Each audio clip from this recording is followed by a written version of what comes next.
Welcome to growth hub.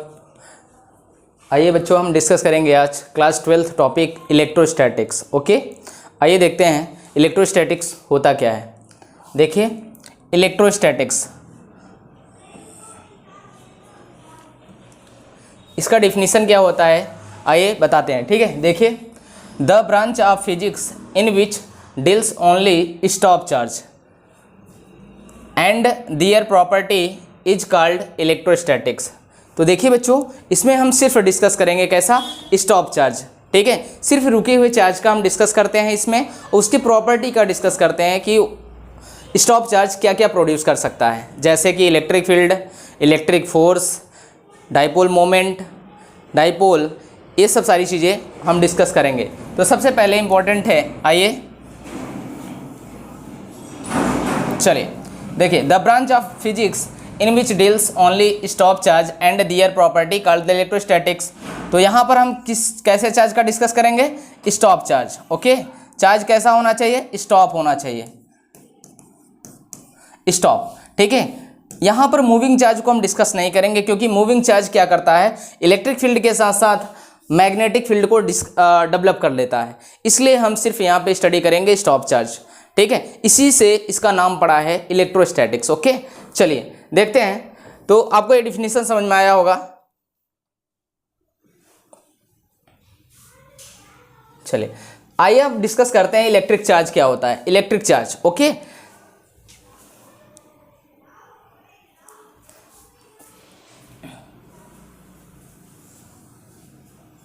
Okay चलिए electric charge discuss करते हैं।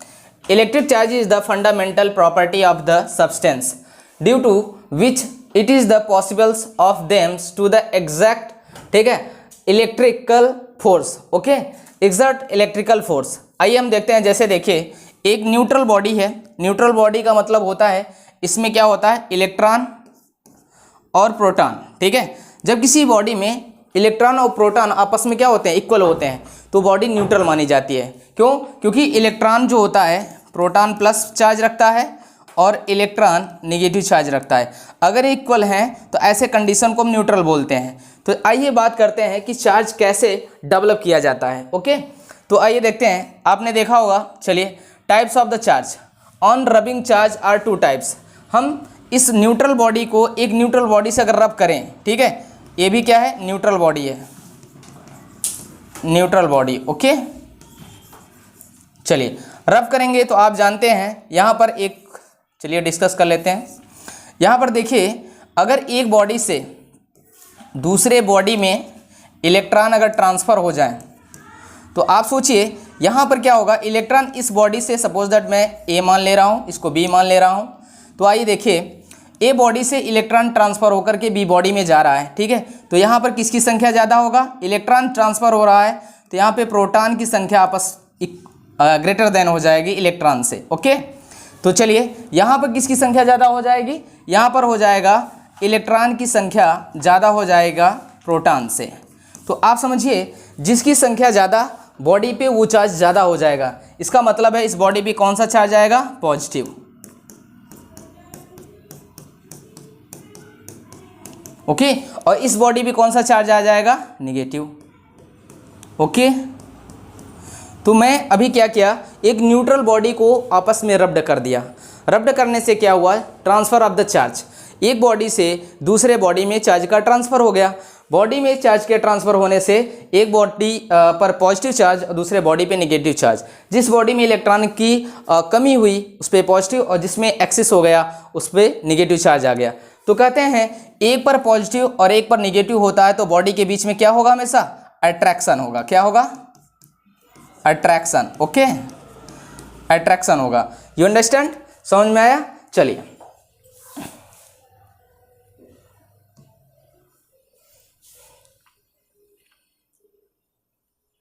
चलिए सबसे पहले हम डिस्कस करते हैं चार्ज के बारे में। चार्ज तो हम जान गए, चार्ज डेवलप हो गया। ओके, चार्ज डेवलप हो गया, तो चार्ज डेवलप हुआ तो उसमें क्या होता है, चार्ज का मास हम डिस्कस करेंगे, और जो फंडामेंटल पार्टिकल हैं जैसे इलेक्ट्रॉन और प्रोटॉन और न्यूट्रॉन, इनके बीच में या इनके ऊपर चार्ज कितना होता है, इनका मास क्या होता है, इसको हम डिस्कस करते हैं। तो चलिए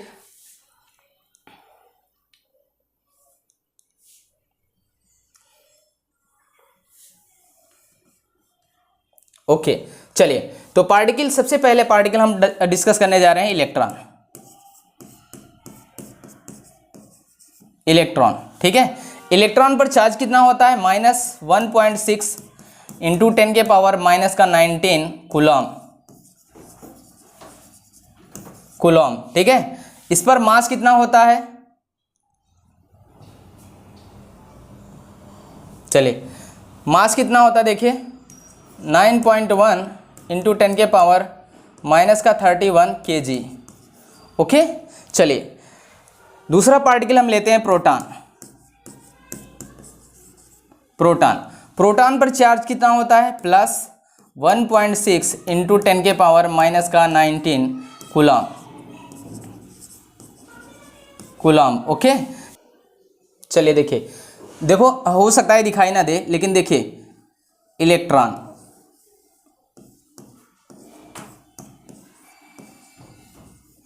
इलेक्ट्रॉन, इस पर चार्ज कितना होता है? 1.6 इंटू 10 के power -19 coulomb. Okay, coulomb. Okay, इसका मास कितना होता है? 9.1 इंटू 10 के पावर -31 kg। ओके, दूसरा पार्टिकल है प्रोटॉन। प्रोटॉन पर चार्ज कितना होता है? 1.6 इंटू 10 के पावर -19 कूलम। ओके, इसका मास कितना होता है? 1.67 इंटू 10 के पावर -27 kg। ओके चलिए, तीसरा पार्टिकल है fundamental particle neutron. Neutron, neutron chargeless होता है। कैसा होता है? चार्जलेस। ओके, कोई चार्ज नहीं पाया जाता इस पर। इसका जो मास होता है इक्वल टू प्रोटॉन होता है।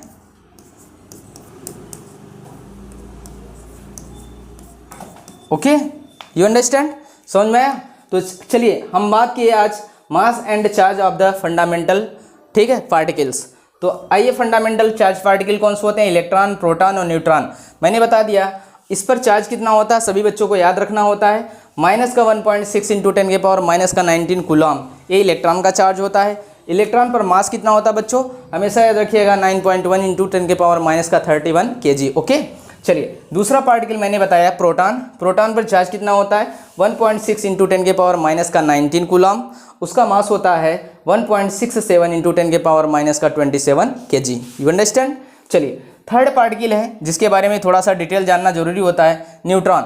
न्यूट्रॉन का नाम ही न्यूट्रॉन, न्यूट्रॉन का मतलब होता है न्यूट्रल पार्टिकल। न्यूट्रल का मतलब होता है चार्जलेस पार्टिकल। इस पर कोई चार्ज नहीं पाया जाता है, बट इसका मास होता है। ओके, 1.67 इंटू 10 के power -27 kg is equal to the proton mass. You understand? समझ में आया? चलिए देखते हैं।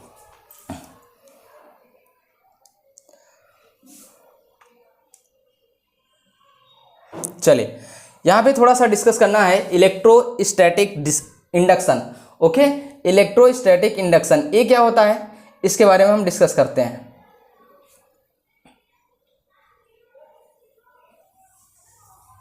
चलिए देखिए, इलेक्ट्रोस्टैटिक इंडक्शन, थोड़ा सा प्रिंटिंग में मिस्टेक हुआ है, तो आइए देखते हैं। प्रोसेस ऑफ द, ठीक है, redistribution of charge in a body due to the presence of a charged body placed close to it is called electrostatics induction. सुनिए, कहते हैं जब एक चार्ज बॉडी को दूसरे चार्ज बॉडी के पास बिल्कुल क्लोज कांटेक्ट नहीं, बिल्कुल क्लोज में ले आते हैं, तो हम देखते हैं कि जिस टाइप की चार्ज बॉडी है, जिस पर चार्ज बॉडी पर जितना कूलम्ब से चार्ज प्रेजेंट होता है, ठीक उसका इक्वल एंड अपोजिट चार्ज दूसरे बॉडी पे ऑटोमेटिक डेवलप हो जाता है। इस प्रोसेस को बोलते हैं इंडक्शन ऑफ चार्ज। क्या बोलते हैं? इंडक्शन।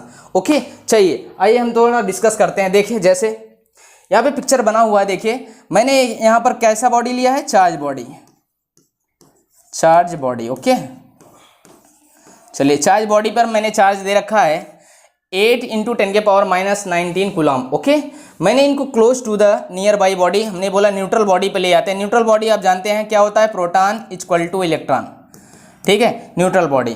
कहते हैं किसी न्यूट्रल बॉडी के पास किसी चार्ज बॉडी को जब हम ले आते हैं, तो हम ये देखते हैं कि इक्वल एंड अपोजिट चार्ज जब दूसरी बॉडी पे डेवलप हो जाता है, इस प्रोसेस को बोलते हैं इंडक्शन ऑफ चार्ज। ओके, चलिए आइए देखते हैं, थोड़ा सा समझते हैं। आप देखिए, इस बॉडी पर क्या है?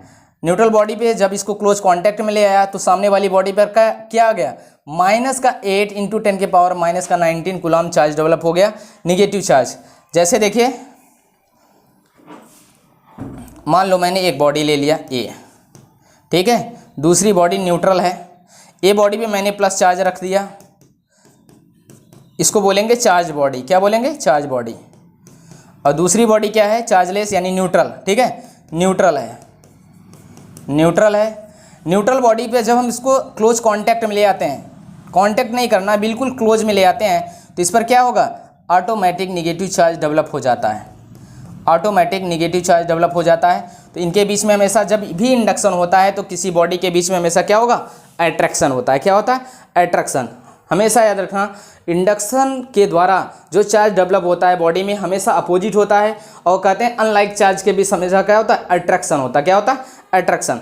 अंडरस्टैंड, समझ में आया। तो कहते हैं कि क्या हुआ, मैं एक बार और डिस्कस करना चाहता हूँ, समझ लीजिए। कहते हैं किसी चार्ज बॉडी को जब किसी अनचार्ज बॉडी यानी न्यूट्रल बॉडी के पास में ले जाया जाता है तो कहते हैं न्यूट्रल बॉडी पे ऑटोमेटिकली चार्ज डेवलप हो जाता है, but equal and opposite, equal and opposite. You understand.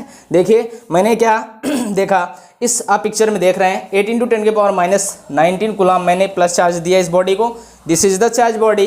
कहते हैं अनचार्ज बॉडी के पास मैंने नियर क्लोज कांटेक्ट रखा, यहाँ से क्या हुआ कि अनचार्ज बॉडी पे ऑटोमेटिकली चार्ज डेवलप हुआ, कितना, माइनस का 8 × 10 के पावर माइनस का 19 कूलम। जिससे पता चलता है इस प्रोसेस को बोलते हैं क्या, इलेक्ट्रोस्टैटिक इंडक्शन। क्या बोलते हैं, इलेक्ट्रोस्टैटिक इंडक्शन। You understand. चलिए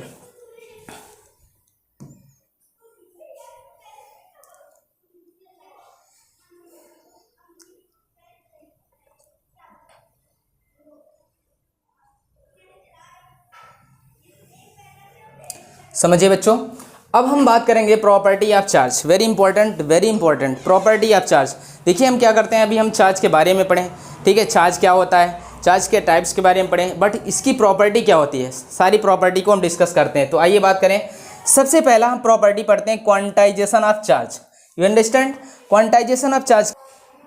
चलिए देखिए, सबसे पहला हेडिंग है क्वांटाइजेशन ऑफ चार्ज। चलिए देखते हैं क्वांटाइजेशन ऑफ चार्ज क्या होता है। तो कहता है the quantisation of charge means that the total charge on a body can only be integral multiple of electron. Okay, तो कहते हैं किसी भी बॉडी पे जो चार्ज ट्रांसफ़र होगा या रिसीव होगा, ठीक है, तो कहते हैं कि वो मल्टीपल ऑफ द चार्ज में होगा। Multiple of charge, multiple of charge का मतलब इलेक्ट्रॉन क्या होता है, फंडामेंटल पार्टिकल्स होता है, यानी उसी के चार्ज के मल्टीपल में ही कोई भी इलेक्ट्रॉन या कोई भी चार्ज ट्रांसफ़र हो सकता है या आ सकता है किसी बॉडी से। ठीक है, जैसे देखिए कितना किसी बॉडी पे इलेक्ट्रॉन जाएगा यानी कितना चार्ज डेवलप होगा, तो Q इक्वल टू, जैसे मैंने देखा, आइए बात करते हैं।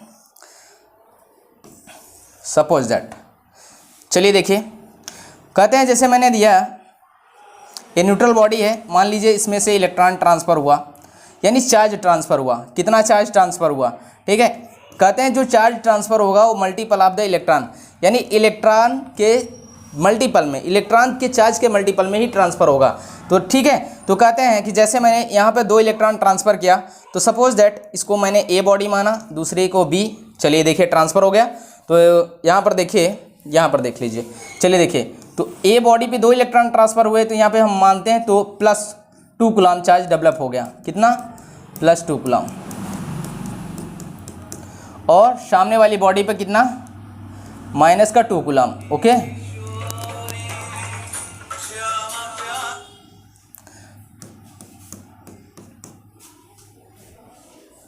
सब बर्बाद कर दिया।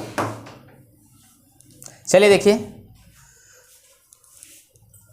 देखिए -2 चार्ज यहाँ पे डेवलप हो गया। ओके, तो चलिए देखते हैं, तो यहाँ पे कितना चार्ज इन बॉडी पे डेवलप हुआ होगा, तो Q equal to ±NE। Plus minus क्या मतलब होता है, चार्ज देखो यहाँ पर क्या होता है, प्लस, दोनों का एवरेज रखा जाएगा, ठीक है। तो Q इक्वल टू हो जाएगा ±NE। N क्या होता है, यहाँ पे Q क्या है, चार्ज, Q क्या है, चार्ज। ओके, चलिए, और N क्या होता है, number of electron, number of electron. Okay, और आप जानते हैं E क्या होता है, यहाँ पे देख लीजिए, E क्या होता है, चार्ज ऑफ इलेक्ट्रॉन। क्या होगा, charge of electron. Okay, charge of electron. तो चार्ज ऑफ इलेक्ट्रॉन सबको पता है 1.6 इंटू 10 के पावर माइनस का 19 कूलम। ओके, समझ में आया। चलिए, तो हम अभी जस्ट पढ़े क्या, quantisation of charge. You understand. चलिए देखिए, the quantisation of charge means that the total charge on a body can only be integral multiple of electron. You understand. इसका फार्मूला याद रखिएगा, इस पर न्यूमेरिकल बहुत आते हैं बोर्ड एग्जाम में। चलिए आइए देखते हैं।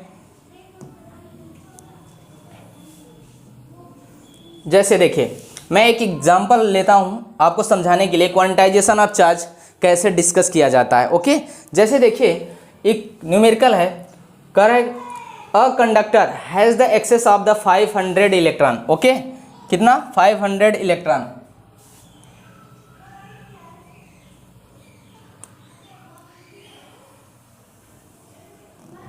ओके, चलिए, a conductor has the excess of the 500 electron, find the, ठीक है, magnitude and nature of the charge on a conductor.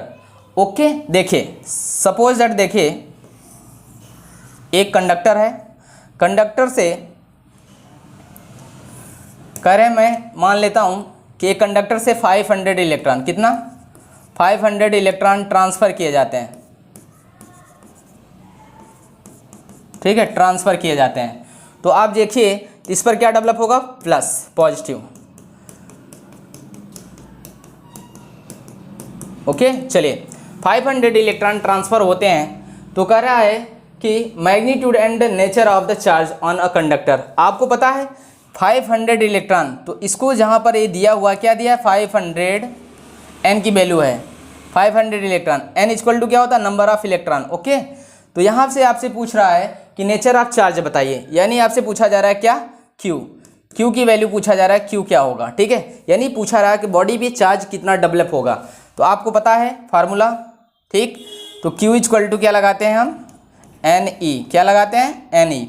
तो चलिए यहाँ पर एन की वैल्यू दिया हुआ है 500 इंटू ई की वैल्यू क्या होता है, माइनस का 1.6 इंटू 10 के पावर माइनस का 19। ओके, चलिए इसको सॉल्व करते हैं। आप देखिए इसको हम चाहे तो पावर में रख सकते हैं, या पावर को हटाने के लिए हमने बोला, देखो चलो डेसिमल हटाते हैं। डेसिमल हटाने के लिए क्या करते हैं, जब डेसिमल के बाद एक डिजिट होता है तो यहाँ पर 1 0 बढ़ा लेते हैं। ठीक है, 10 हो गया। ठीक, चलिए देखते हैं, 0 से 0 को कैंसिल कर देंगे। यहाँ पे बचा क्या, 50 इंटू 16 इंटू 10 के पावर माइनस का 19। ओके, चलिए अब क्या करिए, आप मल्टीप्लाई कर लीजिए। 16 5 जा कितना होता है, आपको पता होना चाहिए, 80। ओके, आप ऑलरेडी एक 0 था तो 800 हो जाएगा इंटू 10 के पावर माइनस का 19। ओके, तो इसको हम क्या करेंगे, पावर को हम क्या करेंगे, माइनस कर लेंगे। ठीक है, यहाँ पे माइनस का 19 है, यहाँ पे 10 के पावर 2 बन सकता है, तो माइनस कर लेंगे तो क्या आ जाएगा, लिख सकते हैं 8 इंटू 10 के पावर माइनस का 17। आप देखिए ये चार्ज है, तो चार्ज के लिए हम क्या इस्तेमाल करते हैं, यूनिट कूलम। क्या है, कूलम। यहाँ पे जो चार्ज डेवलप हुआ है 8 इंटू 10 के पावर माइनस का 17 कूलम डेवलप हुआ। ओके, तो क्वांटाइजेशन ऑफ चार्ज ये बोलता है कि एक बॉडी से चार्ज हमेशा जब ट्रांसफर होगा, या तो रिसीव होगा या तो ट्रांसफर होगा, integral multiple of the charge. You understand, हमेशा याद रखिएगा, इंटीग्रल मल्टीपल ऑफ चार्ज, जो मैंने आपको एक न्यूमेरिकल के द्वारा समझाया है। ठीक है, चलिए नेक्स्ट,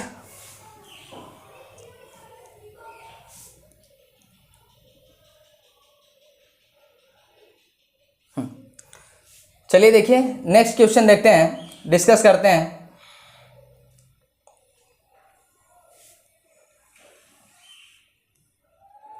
ओके, सेकेंड एग्जाम्पल लेते हैं। What will be charge on 75 kg mass of electron.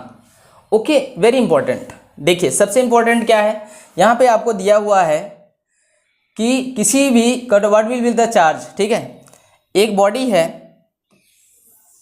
ठीक है, बॉडी भी बोला है कि जो इलेक्ट्रॉन का जो मास दिया हुआ है बॉडी का m इक्वल टू दे रखा है 75 kg। ओके, चलिए कोई कंडक्टर बॉडी है, उसका मास दे रखा है 75 kg। तो सबसे पहले हमें चाहिए क्या, हमें फार्मूला याद होना चाहिए। Q इक्वल टू क्या होता है, NE। Okay, Q equal to NE है। तो सबसे पहले हमें N चाहिए, क्या चाहिए, N। N को डिस्कस करने के लिए हम क्या करेंगे, मास ऑफ कंडक्टर बॉडी, ठीक है, conductor body divide by mass of electron. Okay, चलिए N इक्वल टू हम लिखेंगे mass of conductor body 75 kg। Okay, divide by, आप जानते हैं मास ऑफ इलेक्ट्रॉन अभी जस्ट मैंने डिस्कस किया था, क्या होता है 9.1 इंटू 10 के पावर माइनस का 31 kg। ओके, चलिए तो आपको N के इक्वल टू हम मिल गया है 75 अपान 9.1 इंटू 10 के पावर माइनस का 31 kg। You understand. चलिए हमें चाहिए क्या, चार्ज। क्या चाहिए, चार्ज।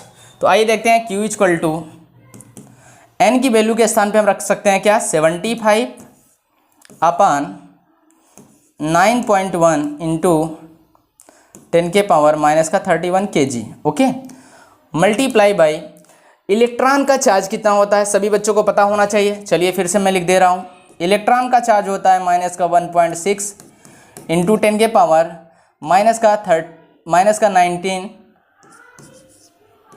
का 19 कूलम। ओके, चलिए तो यहाँ पर लिख सकते हैं।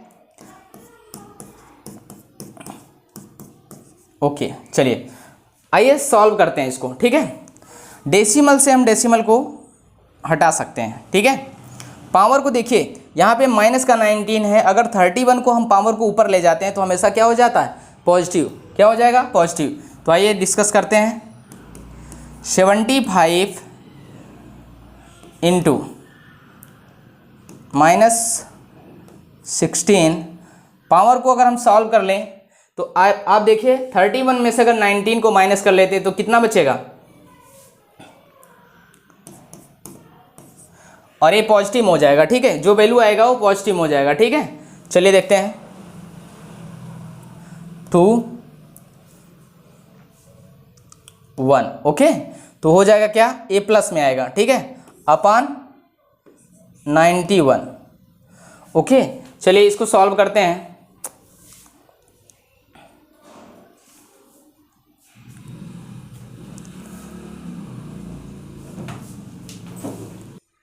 चलिए देखिए, तो 75 इंटू माइनस का 16 अगर करेंगे तो माइनस का कितना आ जाएगा, माइनस का अगर मल्टीप्लाई करेंगे तो 1200 आ जाएगा। 1200 इंटू 10 के पावर माइनस का 12। Okay, only 12। तो 19 से अगर डिवाइड करेंगे तो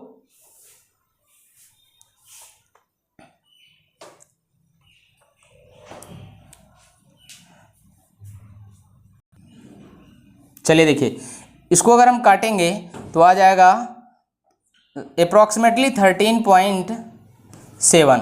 ओके, इंटू 10 के पावर 12। ओके, ये आपका हो जाएगा कूलम्स। क्या हो जाएगा, कूलम्स। ओके, समझिए। तो एग्जाम्पल सेकंड था जिसे हम डिस्कस किए। तो ऐसे सवाल थोड़े से हार्ड होते हैं, इंपॉर्टेंट है, याद रखिएगा। यहाँ पर आपको ये ध्यान देना है, जब किसी कंडक्टर बॉडी का मास दिया जाए तो सबसे पहले हम इलेक्ट्रॉन के मास से डिवाइड करेंगे। इलेक्ट्रॉन के मास से डिवाइड करके हम क्या निकालेंगे, number of electron. Number of electron यानी एन की वैल्यू आ जाएगी तो हम क्या करेंगे, यहाँ पे पुटअप करेंगे। और चार्ज ऑफ इलेक्ट्रॉन आपको पता है, ठीक है। अगर इसमें मल्टीप्लाई कर देंगे तो हमारा आंसर आ जाएगा। ओके, चलिए नेक्स्ट देखते हैं।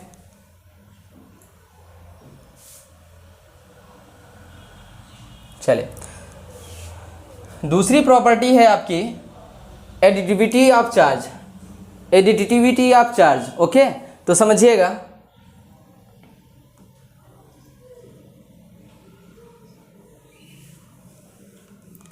Additive nature of charge. हम बात करेंगे एडिटिव नेचर, हम चार्ज को कैसे ऐड करेंगे।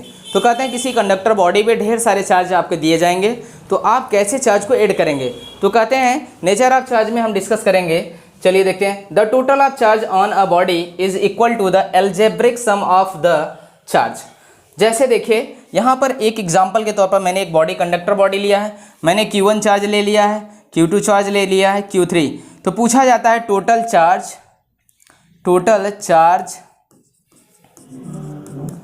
ऑन कंडक्टर बॉडी, ओके,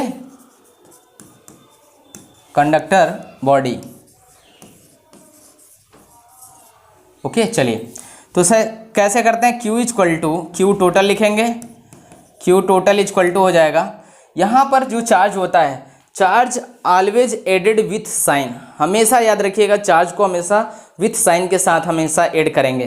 तो चलिए देखते हैं, यहाँ पे पहले हम लिखेंगे Q1, अगर 3 चार्ज दिया हुआ है तो 3 चार्ज हम लिखेंगे, Q1 plus Q2 plus Q3, you understand. चलिए देखिए Q टोटल,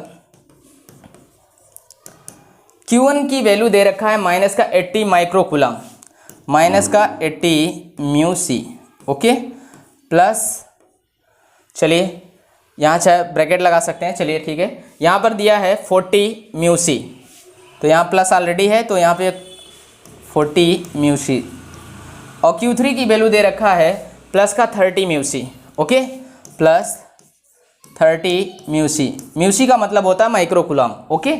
चलिए आइए देखते हैं, सबसे पहले इंपॉर्टेंट है जितने प्लस वाले हैं सबको एक साथ ऐड कर लेते हैं और माइनस के साथ हम उसको डिस्कस कर लेते हैं। तो चलिए देखिए 30 और 40 आप अगर ऐड करेंगे तो 70 आ जाएगा, तो माइनस 80 प्लस 70, अगर इसको माइनस करते हैं तो माइनस का 10 म्यू सी आ जाएगा, total charge of body minus का 10 म्यू सी आएगा, ओके। चलिए आपको समझ में आया होगा।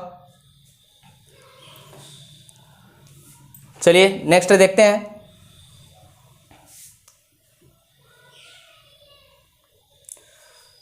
नेक्स्ट प्रॉपर्टी है रिलेटिविटी, ठीक है, relativity invariance of the charge, very important. यहाँ पर हम ये डिस्कस करते हैं कि जो चार्ज होता है उसको स्पीड से कोई प्रॉब्लम नहीं होती है, ओके। जैसे आइए देखते हैं, the magnitude of charge on a body is independent its velocity with respect to some observer, समझिएगा।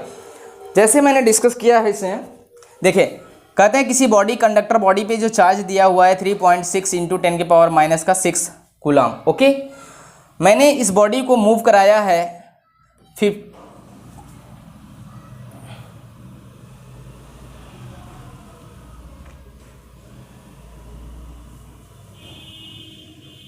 ओके, इस बॉडी को मैंने मूव कराया 50 मीटर पर सेकेंड से, ओके। चलिए तो आपने देखा कि जो अमाउंट ऑफ चार्ज है,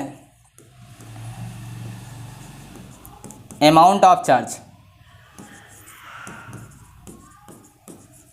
आपको पता है 3.6 इंटू 10 की पावर माइनस 6 कूलम, ओके। मैंने इसको स्पीड में मूव करा दिया, ठीक है, बट मैंने देखा कि यहाँ पे जो चार्ज है, चार्ज जो जब वो बॉडी मूव कर लिया तो इसकी जो अमाउंट ऑफ चार्ज है वही का वही रहा, no change, okay. Charge change हुआ नहीं, चेंज हुआ, क्यों? क्योंकि यहाँ पर दिया हुआ है, याद रखिएगा, यहाँ पे डिफिनीशन में ही बताया है कि the magnitude of charge on a body independent of the its velocity, okay. कहते हैं किसी बॉडी की स्पीड चाहे जितना भी हो, कहते हैं अगर उस पर कोई चार्ज है तो चार्ज में कोई परिवर्तन नहीं होता, स्पीड चाहे कुछ भी हो, ओके।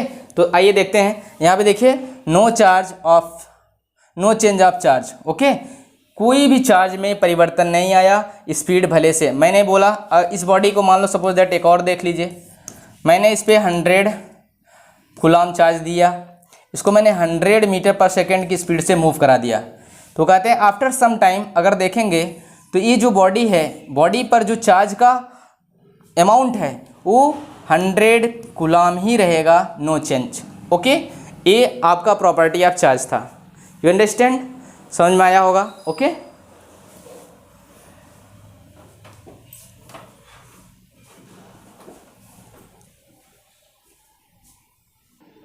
चलिए नेक्स्ट प्रॉपर्टी हम डिस्कस करने जा रहे हैं, कंजर्वेशन ऑफ चार्ज।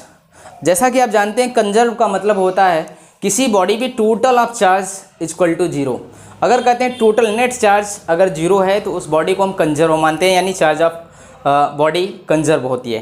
तो आइए डिस्कस करते हैं, charge is can be created nor be destroy, ठीक है, इट इज़ ऑलवेज कंजर्व। कहते हैं किसी बॉडी पर किसी भी चार्ज को ना तो हम क्रिएट कर सकते हैं ना ही डिस्ट्रॉय कर सकते हैं, ओके। हमेशा बॉडी पे जो चार्ज होता है वो कंजर्व माना जाता है। जैसे आइए डिस्कस करते हैं। देखिए मैंने दो न्यूट्रल बॉडी ले लिया, ठीक है, न्यूट्रल बॉडी को आपस में रब्ड करा दिया। क्या किया? रब्ड कराया। रब्ड कराने पे मैंने देखा कि कहते हैं, जैसे आपने देखा होगा, और आप फ्रिक्शन देखिए, आप अपने हाथ को फ्रिक्शन करते हैं तो आपने देखा हाथ हीट हो जा रहा है। इसका मतलब क्या है पता है? Transfer of charge. क्या है? Transfer of charge. क्यों? क्योंकि कहते हैं एक हाथ से हो सकता है इलेक्ट्रॉन ट्रांसफर होकर दूसरे बॉडी में जा रहा है, दूसरे हाथ में जा रहा है। इसका मतलब किसी एक में चार्ज पॉजिटिव हो रहा है, किसी में निगेटिव, इनके बीच में अट्रैक्शन और अट्रैक्शन हो रहा है। तो कहते हैं यहाँ पे जो फोर्स डेवलप हो रहा है अट्रैक्शन फोर्स, तो फ्रिक्शन फोर्स और अट्रैक्शन दोनों मिल करके हीट डेवलप कर देते हैं। तो आइए हम बात करते हैं, जब मैंने दो न्यूट्रल बॉडी को आपस में रब्ड किया तो कहते हैं कि इस बॉडी से ट्रांसफर हुआ होगा इलेक्ट्रॉन। कितने इलेक्ट्रॉन? सपोज दैट मान लीजिए 8 ट्रांसफर हो गया इलेक्ट्रॉन, 8 कूलम चार्ज डेवलप हुआ इस पर, प्लस का 8 कूलम, माइनस का 8 कूलम। आप जानते हैं जितने इलेक्ट्रॉन इससे ट्रांसफर होंगे उतना प्लस इस पर आएगा, और जितना दूसरे वाली बॉडी उसको रिसीव करेगी उतना निगेटिव आ जाएगा। तो कहते हैं कि कंजर्वेशन का मतलब होता है Q टोटल इक्वल टू 0। हमेशा याद रखिएगा, अगर किसी दो बॉडी को आपस में रब्ड करके अगर टोटल चार्ज हमेशा 0 हो रहा है तो इसका मतलब चार्ज इज कंजर्व। ओके, चलिए देखते हैं। तो आइए देखते हैं Q total equal to Q1 plus Q2। Okay, जैसे मैंने मान लिया इस बॉडी को Q1 मान लिया, यहाँ पे Q2, दूसरा चार्ज Q2। ओके, तो आइए, आप जानते हैं अभी जस्ट हमने पढ़ा additive nature of the charge, तो आपने देखा Q total equal to Q1 plus Q2 रख लिया। 8 प्लस माइनस का 8, आपने देखा एक प्लस में चार्ज है एक माइनस में है, तो अगर प्लस माइनस को हम आपस में ऐड करेंगे तो क्या हो जाएगा? 0। तो कहते हैं Q टोटल इक्वल टू, किसी भी बॉडी का Q टोटल इक्वल टू अगर 0 आता है तो यहाँ पे हम लिख सकते हैं charge is conserve, charge is always conserve. ठीक है,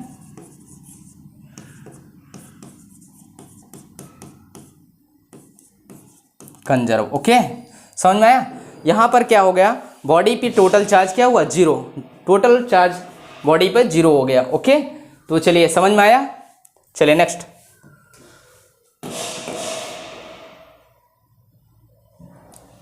अब आते हैं मोस्ट इम्पॉर्टेंट टॉपिक। कहते हैं ना कि आपको ये क्लास 12th सब्जेक्ट बोर्ड के अकॉर्डिंग, कंपटीशन के भी अकॉर्डिंग, ये मोस्ट इम्पॉर्टेंट टॉपिक्स होता है कूलॉम्स लॉ। ओके, चलिए देखिए कूलॉम्स लॉ क्या होता है, डिस्कस करते हैं। चलिए देखिए बच्चों, कूलॉम्स लॉ क्या होता है देखते हैं। According to this law the force of attraction और repulsion between 2 point charge is always first point है, ठीक है, directly proportional to the product of the charge, directly proportional to the product of charge. जैसे मैंने बोला, यहाँ पे फिर एक बार थोड़ा डिस्कस कर लेते हैं। देखिए बच्चों, सबसे ज़्यादा इसके स्टेटमेंट पर फोकस करना है। ओके, स्टेटमेंट जब हमारे माइंड में सेटअप होता है तो ऑटोमेटिक इसकी प्रूविंग बहुत अच्छी हो जाती है। ओके, तो सबसे इंपॉर्टेंट है, आइए देखते हैं स्टेटमेंट में क्या लिखा हुआ है। According to this law the force of attraction और रिपल्सन, दोनों टाइप का फोर्स, ऐसा नहीं कि हम अट्रैक्शन ले लिया तो रिपल्सन को भूल जाएं, ऐसा नहीं होता है, दोनों फोर्स को हम डिस्कस करते हैं। ओके, जैसे मैंने बोला कि चलिए अट्रैक्शन और repulsion between 2 point charge is always, first line बोल रहा है directly proportional to the product of charge. Okay, just first line के अकॉर्डिंग मैंने बात कर रहा हूँ। फोर्स चाहे अट्रैक्शन हो चाहे repulsion is directly proportional to product. Product का मतलब होता है जब दो नंबरों के बीच में, जब दो फिजिकल क्वांटिटी के बीच में मल्टीप्लाई होता है, वहाँ पे प्रोडक्ट टर्म इस्तेमाल किया जाता है। ओके, तो चलिए देखते हैं Q1 एंड Q2। ठीक, यहाँ पे प्रोडक्ट तो कह रहे हैं कि फर्स्ट पॉइंट के according directly proportional to the product of the charge. मैंने प्रोडक्ट ऑफ द चार्ज रख लिया। चलिए इसको इक्वेशन फर्स्ट कर ले रहे हैं। सेकंड बात करते हैं, वही force of attraction and repulsion.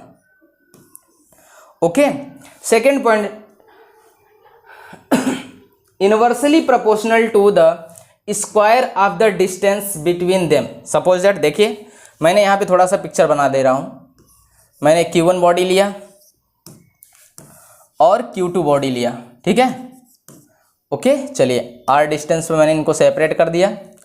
तो यहाँ पर वही चीज़ बोलना चाहता है, inversely proportional to the square of the distance between. चलिए तो हम बात करेंगे इन्वर्सली प्रोपोर्शनल। इन्वर्सली का मतलब होता है उल्टा, ठीक है, जस्ट उसका उल्टा। तो inversely proportional to R square, distance का स्क्वायर। ओके, चलिए इक्वेशन सेकंड, चलिए देखते हैं। तो सबसे इंपॉर्टेंट है स्टेटमेंट। तो कूलम्स लॉ को कैसे डिफाइन करते हैं, कूलम्स लॉ कैसे डिस्कस करते हैं, कूलम्स लॉ क्या होता है, तो आइए फिर एक बार देख लेते हैं। बच्चों अपनी थोड़ी सी सरसरी निगाहों से देखिए। According to this law of force of attraction और repulsion between 2 point charge is always directly proportional to the product of the charge and inversely proportional to the square of the distance between them. दोनों charge के बीच में जो distance होता है उसका square of the inversely होता है। ओके, चलिए नेक्स्ट नीचे चलकर डिस्कस करते हैं।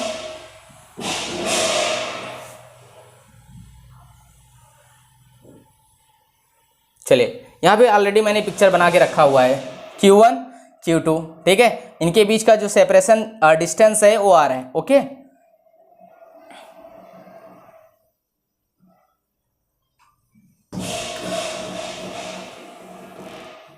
चलिए देखिए, ठीक है, आ रहा है। तो आप देखिए F directly proportional to Q1 Q2 inversely proportional to R का स्क्वायर। ओके, यहाँ पर अगर दोनों को डिस्कस करेंगे तो आपने देखा होगा दोनों को अगर साथ में ले लेते हैं, ठीक है, F directly proportional to Q1 Q2 upon R का स्क्वायर। आप जानते हैं कि अगर फिजिक्स में डायरेक्टली प्रोपोर्शनल टू का सिंबल लगा हुआ है, यहाँ पे कोई ना कोई कांस्टेंट रखा जाता है। क्या रखा जाता है? कांस्टेंट। तो चलिए सबसे पहले हम डिस्कस करते हैं। F यहाँ पे इक्वल टू लिखेंगे K Q1 Q2 upon R का स्क्वायर। यहाँ पर K जो है वो क्या है? कांस्टेंट है। क्या है? कांस्टेंट। इस कांस्टेंट को बोलते क्या है? सबसे इंपॉर्टेंट है, इसे बोलते हैं K is the constant of the proportionality. क्या बोलते हैं? Constant of the proportionality. ठीक है, K की वैल्यू फिक्स होती है जो मैंने यहाँ पे लिखा हुआ है। ठीक है, K इक्वल टू 1/4πε0 होता है। 1/4πε0 की वैल्यू होती है 9 × 10⁹। ठीक है, newton metre square per coulomb square. Okay, newton metre square per coulomb square. इसका डायमेंशन भी कई बार पूछा हुआ है बोर्ड एग्जाम में, तो आप इस पर भी फोकस करिएगा। ठीक है, चलिए सबसे इंपॉर्टेंट है, अगर इसको हम K के स्थान पे हम लिख दें तो क्या लिख सकते हैं? K के स्थान पे 1/4πε0 की वैल्यू अगर पुटअप करेंगे तो मेरा फार्मूला तैयार हो जाएगा F equal to 1/4πε0 Q1 Q2 upon R का स्क्वायर। Okay, you understand. तो कहते हैं कूलम्स लॉ के अकॉर्डिंग जो फोर्स का फार्मूला होता है A होता है। याद रखिएगा, बहुत इंपॉर्टेंट है, याद रखिएगा, इंपॉर्टेंट। ओके, चलिए वेयर यहाँ पर एक टर्म और हुआ है। आप देखिएगा, मैंने K को डिस्कस कर लिया, K के अकॉर्डिंग वैल्यू मैंने जान गया 1/4πε0। यहाँ पर आप सवाल कर सकते हैं कि सर ε0 क्या होता है? तो चलिए, where ε0 is the permittivity of free space.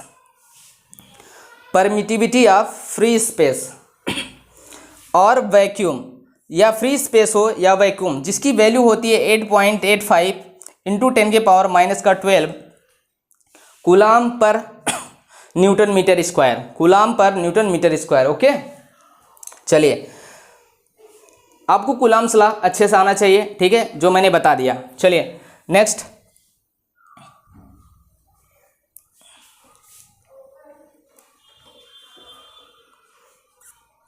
Okay,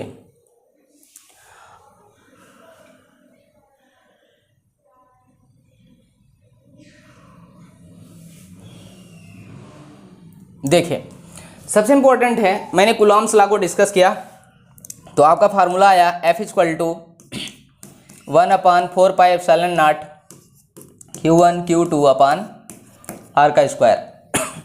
okay, इसका पूछता है वेक्टर फॉर्म।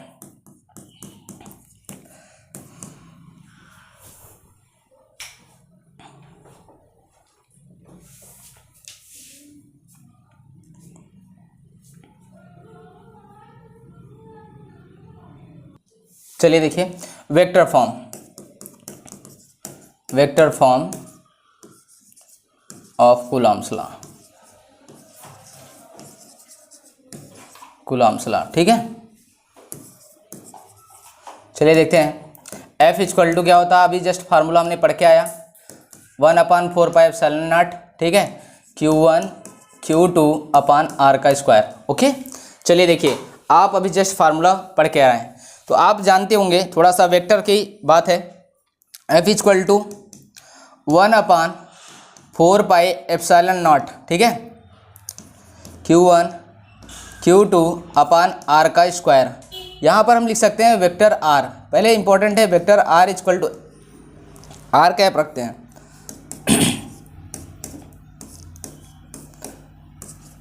सुनिए, यहाँ पे जो वेक्टर कैप है, वेक्टर R कैप है, इसे यूनिट वेक्टर बोलते हैं। क्या बोलते हैं? Unit vector. यूनिट वेक्टर का फार्मूला होता है vector R upon the mod of vector. Okay, vector R upon mod of the vector, you understand. चलिए यहाँ पे F equal to 1/4πε0 Q1 Q2 R cap upon R का square. Okay, value put up करते हैं 1/4πε0 Q1 Q2 R cap के स्थान पे हम क्या लिख सकते हैं? वेक्टर R अपान R, मॉड से बाहर निकालेंगे ओनली R आएगा, ऑलरेडी R का स्क्वायर हुआ है, ठीक है। यहाँ पर देखिए इसका पावर 1 होता है तो R स्क्वायर और पावर 1 आपस में ऐड हो जाएंगे तो क्या हो जाएगा?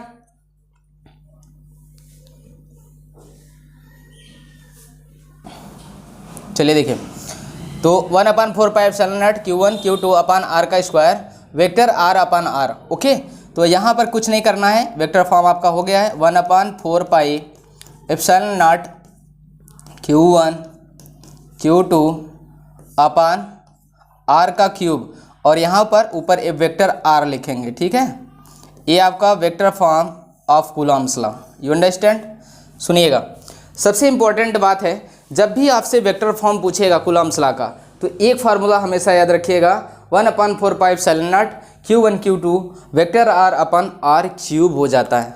ओके, याद रखिएगा, सबसे बड़ा कन्फ्यूजन होता है, क्या होता है बच्चे ज़्यादातर कूलॉम्स लॉ को उठा के उसी पे रख देते हैं, तो इसमें क्या होता है कि आपका exact Coulomb's law vector form नहीं होता है। वेक्टर फॉर्म में हम क्या रखते हैं? यूनिट वेक्टर का फार्मूला पुटअप करके उसको सॉल्व करते हैं। ओके, हमेशा याद रखिएगा यूनिट वेक्टर क्या होता है? Vector upon mod of the vector. Okay, यहाँ पे वैल्यू पुटअप करेंगे तो आपका कूलॉम्स लॉ आ जाएगा वेक्टर फॉर्म में 1/4πε0 Q1 Q2 upon R cube into vector form, ठीक है।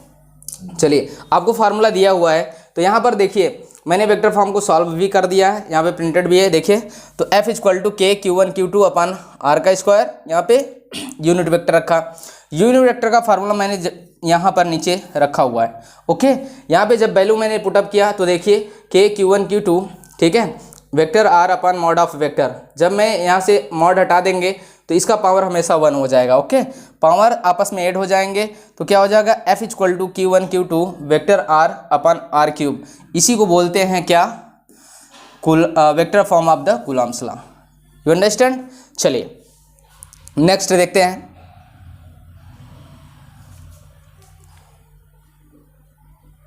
चलिए अब हम डिस्कस करेंगे limitation of the coulomb's law. Very important, आप जानते हैं कूलॉम्स लॉ पढ़ते जरूर हैं बट इंपॉर्टेंट है, इसका भी एक लिमिटेशन होता है कि कूलॉम्स लॉ कहाँ तक एप्लीकेबल है और कहाँ नहीं है, ठीक है। ये सभी जगह अप्लाई नहीं हो सकता है, ठीक है। तो आइए बात करते हैं।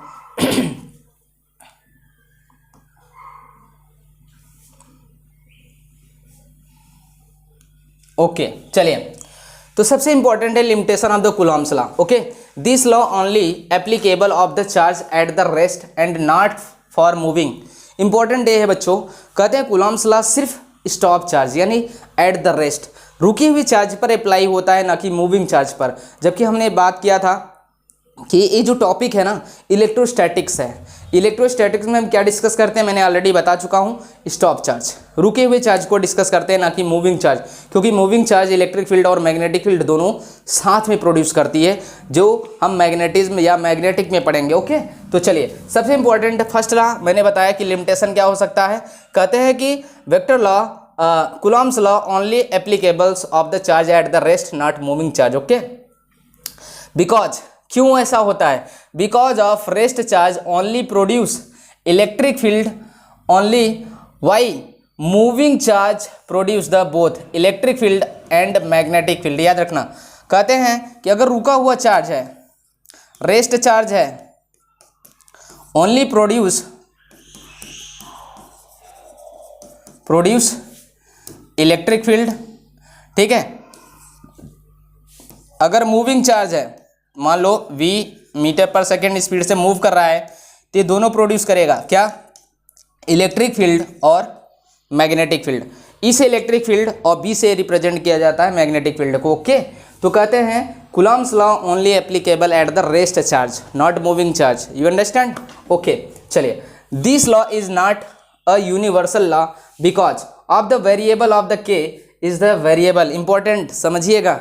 आपने अभी जस्ट कुलम्ब्स लॉ में फार्मूला पढ़ा क्या, k q1 q2 upon are square. आप जानते हैं यूनिवर्सल लॉ हम उसको मानते हैं जो कभी चेंज ही ना हो। जैसे आपने पढ़ा होगा क्लास 11th में topic universal of the gravitational law.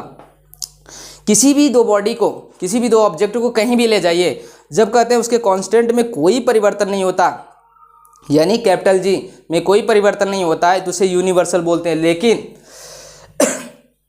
यहाँ पे कुलम्ब्स लॉ को यूनिवर्सल क्यों नहीं बोला गया, क्यों, क्योंकि k is the variable according to the medium.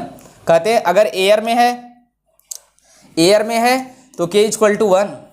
अगर किसी मेटल के अंदर चला गया, मेटेलिक बॉडी में, मेटल के अंदर अगर मेटल है तो k equal to infinite, you understand.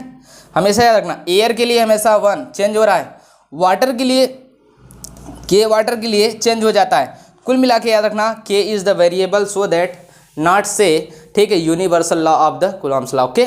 हम इसको कुलम्ब्स लॉ नहीं कह सकते, कुलम्ब्स लॉ को यूनिवर्सल लॉ नहीं कह सकते, क्यों, क्योंकि मेन कारण है कि इसका k जो है डाइइलेक्ट्रिक कांस्टेंट हमेशा चेंज हो जा रहा है, ठीक है, इसलिए, यू अंडरस्टैंड। सभी बच्चों को समझ में आया होगा, ओके।